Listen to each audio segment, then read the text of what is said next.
Nacional Pareja Paz Soldán ha escrito: la República del Perú ha venido haciendo y deshaciendo constituciones. Hemos tenido una por cada 15 años de vida independiente.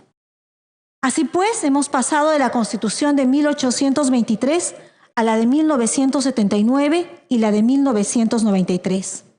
Y con estos antecedentes históricos es importante destacar que el Perú vive hoy un cuarto de siglo de democracia plena y continua. 38 años de democracia local. Con la Constitución de 1993 ha habido 7 sucesiones presidenciales democráticas, lo que nos hace prever que si seguimos en el marco irrestricto de la separación e independencia de poderes, el funcionamiento institucional y democrático del Perú está garantizado. No podemos correr el riesgo de ser una sociedad en la que no esté establecida la garantía de derechos ni determinada las... Estas serán imágenes en vivo desde el Congreso de la República, donde ya se encuentra sesionando la Comisión de Constitución, que tiene esta tarde como invitados a los integrantes de la Comisión de Venecia, que fue convocada hace 3 semanas por el presidente del Congreso, el señor Olaechea, para que emitan opinión respecto del pedido de modificación constitucional presentado por el Ejecutivo para adelantar las elecciones generales al 2020. Vamos a estar siguiendo esta sesión, llevándoles todos los detalles, y para entender un poco más la naturaleza de un organismo como la Comisión de Venecia, el rol que podrían jugar en este proceso, y además hablar también sobre lo que está sucediendo en torno a la elección de los nuevos miembros del Tribunal Constitucional. Está con nosotros el doctor Omar Cairo. Él es abogado, especialista en Derecho Constitucional y docente por la Universidad Católica. Doctor Cairo, ¿cómo está? Buenas tardes, a tus órdenes. Gracias por estar con nosotros. Quisiera empezar preguntándole sobre la Comisión de Venecia.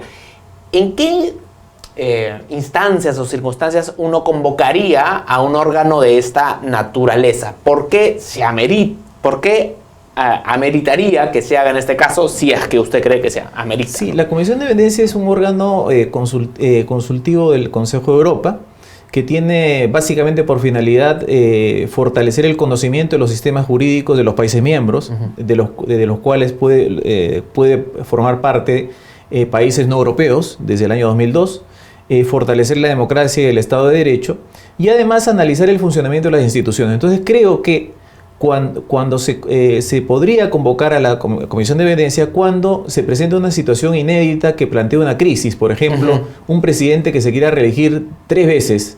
Entonces la Comisión de Venecia, y de repente eso guarda concordancia con las prescripciones constitucionales, con la letra de la Constitución. Entonces un país o un órgano de un país puede pedir a la Comisión de Venecia que informe si esto es usual que pase o es el camino, por ejemplo, a una situación diferente. Pero si esto es, por ejemplo, lo que pasó con Evo Morales. Correcto. De la tercera reelección. Exactamente. O sea, esto guarda concordancia con un ritmo usual de las democracias constitucionales. Ojo, no le va a preguntar si es inconstitucional o si es un golpe, sino esto suele pasar para sobre esa base internamente hacer un análisis. Porque ya al inicio de esta sesión, de esta audiencia, los representantes de la Comisión de Venecia dijeron que ellos no se van a pronunciar sobre si un proyecto de ley es constitucional o inconstitucional, y tampoco sobre escenarios hipotéticos, porque eso corresponde a los entes locales como el Tribunal Constitucional, ¿no? Entonces, la pregunta que surge es, si ellos no van a responder a esta gran pregunta, que es la que se enfrenta al Congreso ahora, ¿qué tanto podrían decir? O sea, ¿qué tanto podría sacarse de esta presentación y de lo que ven en los días posteriores? Sí, yo creo que hay una disarmonía muy grande entre lo que la Comisión de Venecia ha ofrecido, que es dar una opinión que no involucre el pronunciamiento sobre la constitucionalidad o inconstitucionalidad, respecto de lo que la Comisión espera. Porque ayer la presidenta de la Comisión de Constitución dijo que espera de la Comisión de Venecia recomendaciones de tipo constitucional acerca de cuándo se hace una reforma total, cuándo es viable, cuándo no es viable, cuándo afecta a la democracia, cuándo amerita un referéndum y cuándo no lo amerita. Y si usted aprecia todo esto, este grupo de preguntas se refieren a la constitucionalidad de cada una de estas hipótesis.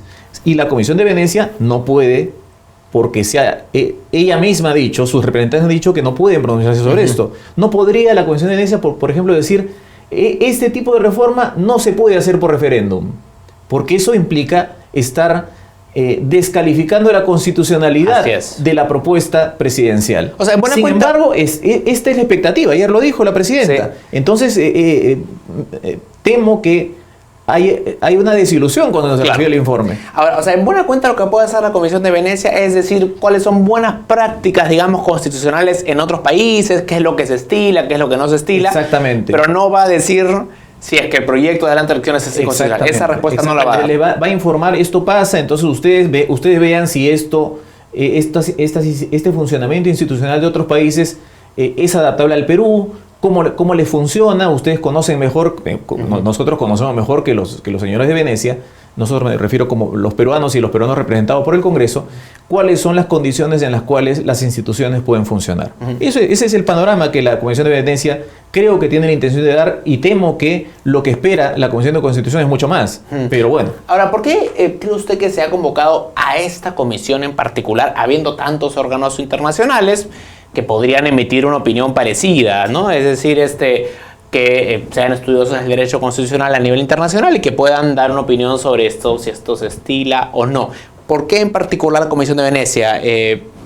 ¿Habría algún interés por parte del legislativo, del presidente de la ECHEA? Y no lo sé con seguridad, pero creo que caben las especulaciones respecto de quién es el que integra la Comisión de Venecia de Representación del Perú, que es un miembro del Tribunal Constitucional que se ha pronunciado en contra de la reforma constitucional de la adelanto de elecciones. El señor Sardón se refiere. Entonces probablemente hay la expectativa de que la presencia del juez constitucional que acaba usted de mencionar influya en el parecer o en la construcción del dictamen que la comisión finalmente le entrega al Perú. Correcto. Es una especulación porque puede ser que el magistrado peruano no tenga ninguna influencia, puede ser que estos señores tengan, los comisionados no permitan que haya ninguna incidencia del parecer de un peruano ajeno a los que van a entrevistar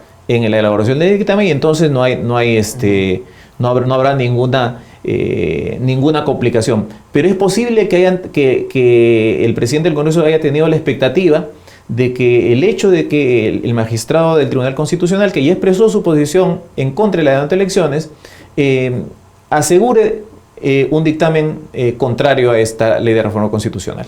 Una expectativa puede haber sido. Correcto. Ahora, el Perú también está suscrito a algunas organizaciones internacionales como la OEA, que también podría dar opinión al respecto. ¿Por qué no se ha recurrido a estas entidades con las cuales el Perú sí tiene suscrito algún tipo de acuerdo vinculante, y en lugar de haber ido a una institución con la que no hay un acuerdo de esta naturaleza? Lo que ocurre es que yo creo que no hay una situación de crisis que amerite recurrir a organismos internacionales. Es decir, y además la Comisión Interamericana de Derechos Humanos, la Corte Interamericana, tiene mecanismos reglamentados de actuación, porque el Perú sí es miembro adscrito, y las decisiones de estos órganos en algunos casos son vinculantes y además generan consecuencias para el Perú porque el Perú es un Estado miembro. Es un Estado miembro de un órgano como la OEA, que tiene de alguna manera incidencia jurídica y posibilidad de establecer prescripciones vinculantes, cosa que ni por asomo tiene la Comisión de Venecia.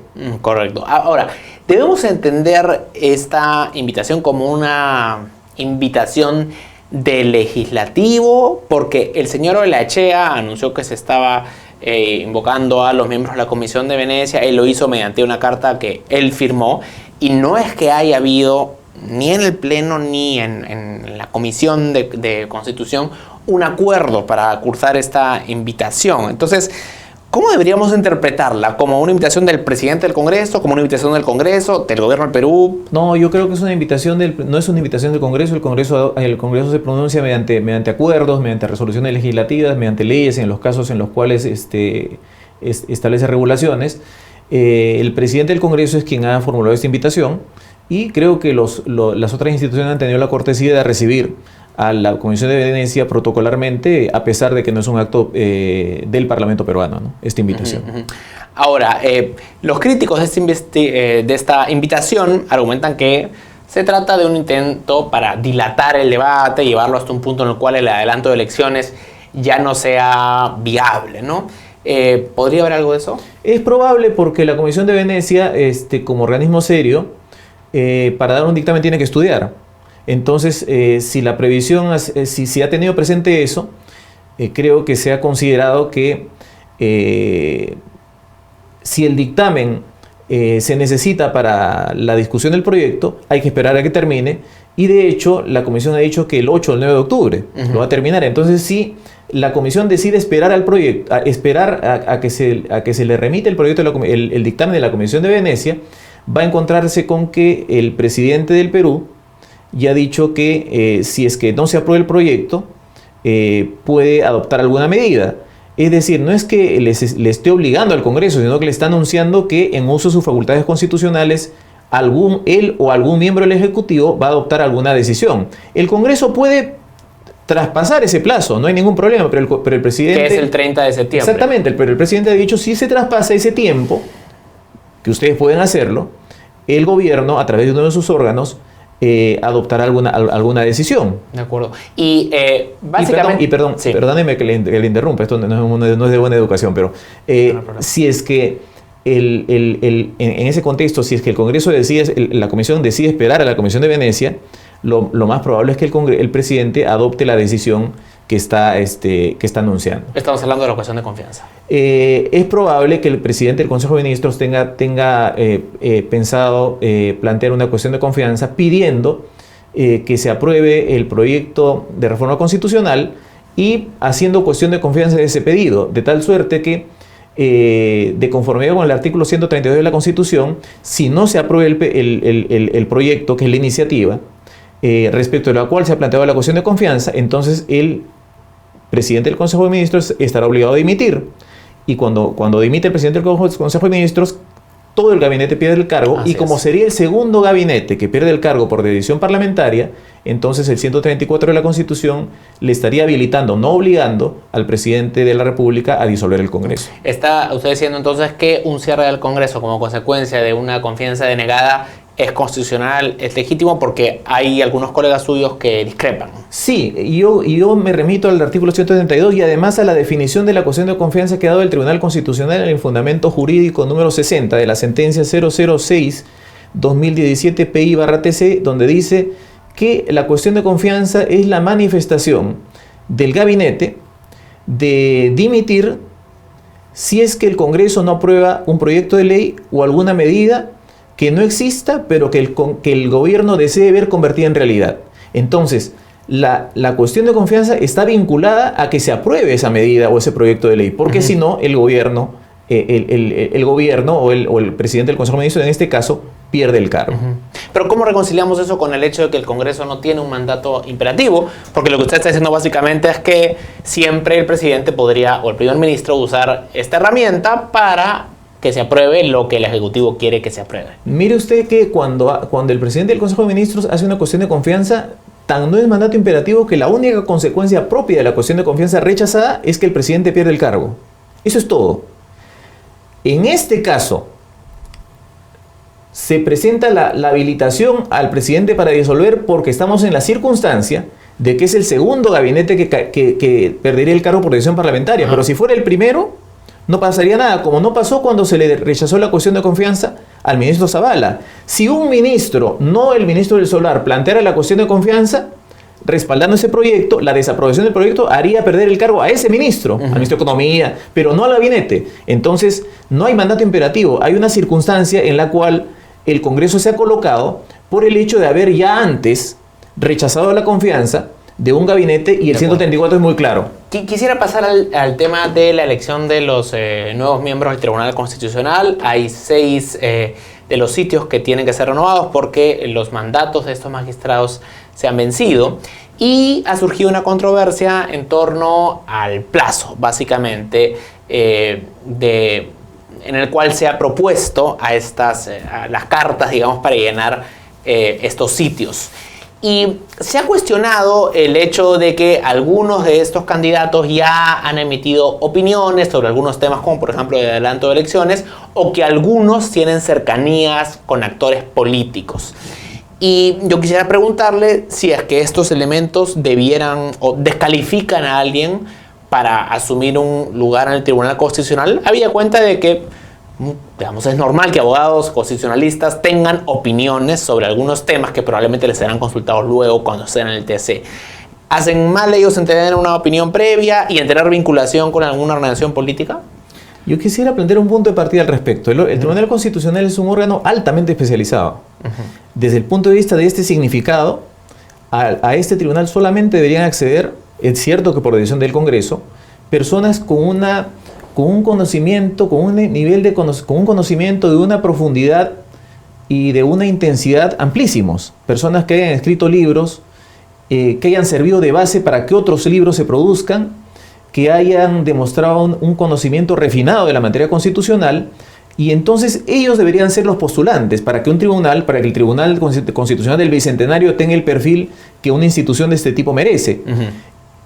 Pero lograr reunir en menos de 5 días 12 personas con esas características es imposible.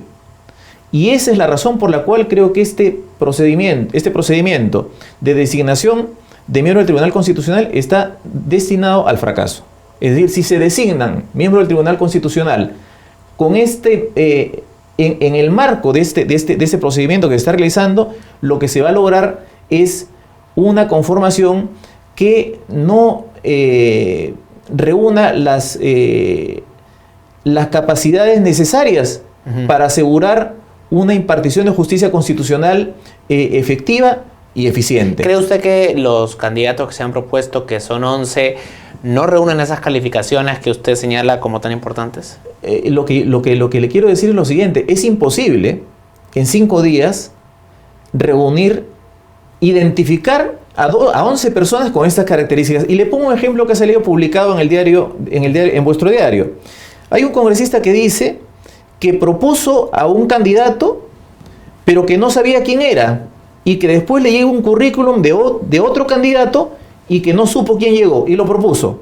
Entonces, si a la persona que ha propuesto este congresista tiene altas calificaciones constitucionales, un conocimiento superior, un conocimiento acabado, será un milagro, una suerte, porque es un congresista que ha propuesto a una persona a la cual no conoce, no sabe quién es, cuando lo que le trataba de decir al inicio es que el Congreso tiene que tomarse un tiempo para identificar a las personas que tengan estos conocimientos con un nivel de profundidad y de intensidad muy intensos para postular al Tribunal Constitucional. Porque lo grave, ¿y por qué tienen que ser todos?